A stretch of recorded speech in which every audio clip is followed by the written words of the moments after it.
Oi pessoal, nesse vídeo vamos falar sobre análise estrutural. Começando o tema, abordaremos treliças planas. Anteriormente discutimos sobre os tipos de vetores que você pode ter em engenharia mecânica, sendo o livre, o deslizante e o fixo. Falamos sobre o vetor força, quando ele é um vetor deslizante, considerando a hipótese de corpo rígido. Falamos sobre o momento resultante da força, que depende do ponto de aplicação que a gente está selecionando para calcular esse momento. Falamos de momento de binário, falamos de equilíbrio de corpo rígido, lembrando sempre das equações de somatório das forças e momentos iguais a zero, certo? E sempre para um único corpo rígido. Agora a gente vai falar sobre a interação de diversos corpos rígidos, que isso vai formar uma estrutura. Nessa primeira parte estrutural, a gente começa abordando treliças planas. Depois a gente vai começar a complexificar esse tipo de estruturas estudadas. Uma treliça, o que é uma treliça? São elementos relativamente delgados, que vocês podem ver aqui, conectados entre si, normalmente conexões você pode considerar como se fossem pinos lisos. Por que um pino liso?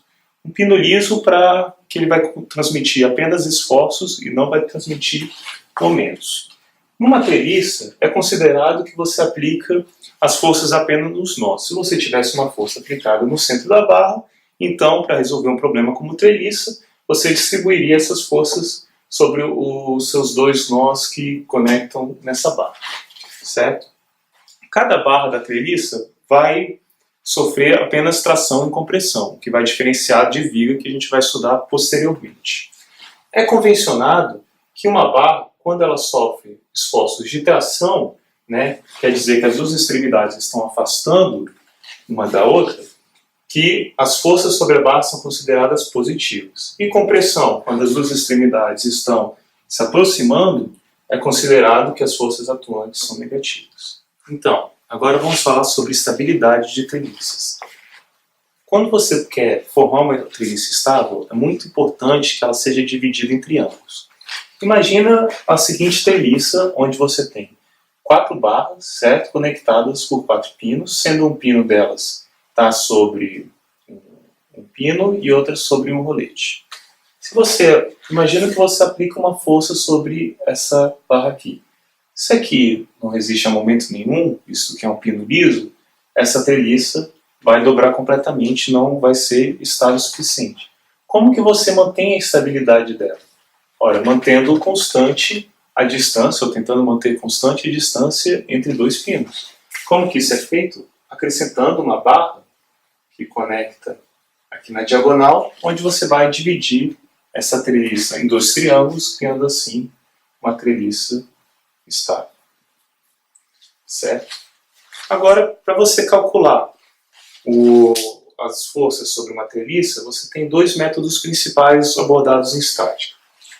Esses métodos consistem sempre em utilizar diagrama de corpo livre em partes da treliça. Se a treliça por inteiro está em equilíbrio estático, partes dela também estão em equilíbrio estático. Um dos métodos é utilizar o método dos nós. Você parte do princípio que o nó está em equilíbrio estático. E o outro método é o método das seções. Você parte do princípio que seções da treliça estão em equilíbrio estático. Então, o método dos nós, você faz o diagrama de corpo livre para um nó. Veja que o nó vai ter forças atuando somente em relação às barras. Esses nós, veja que as forças sempre vão passar pelo mesmo ponto, visto que você está sobre o nó. O que vai acontecer com as suas equações de equilíbrio no plano? No plano você tinha o somatório das forças horizontais, o somatório das forças verticais igual a zero e o somatório dos momentos igual a zero. Como as forças são concorrentes, você não tem mais a equação de somatório dos momentos igual a zero. Então você tem 2 equações escalares, podendo resolver assim por pino até 2 incógnitas, certo? E o método das seções consiste como? O método das seções consiste em fazer uma seção arbitrária na treliça, de preferência passando por até 3 barras. Com essa seção arbitrária, você pode remover uma parte da treliça. Removendo uma parte da treliça, você pode simplesmente escrever as forças internas e depois utilizar as equações de equilíbrio para achar as forças dessas barras dentro da seção que você fez. Aqui vocês vão ter a opção de escolher um exemplo típico de cada um dos métodos.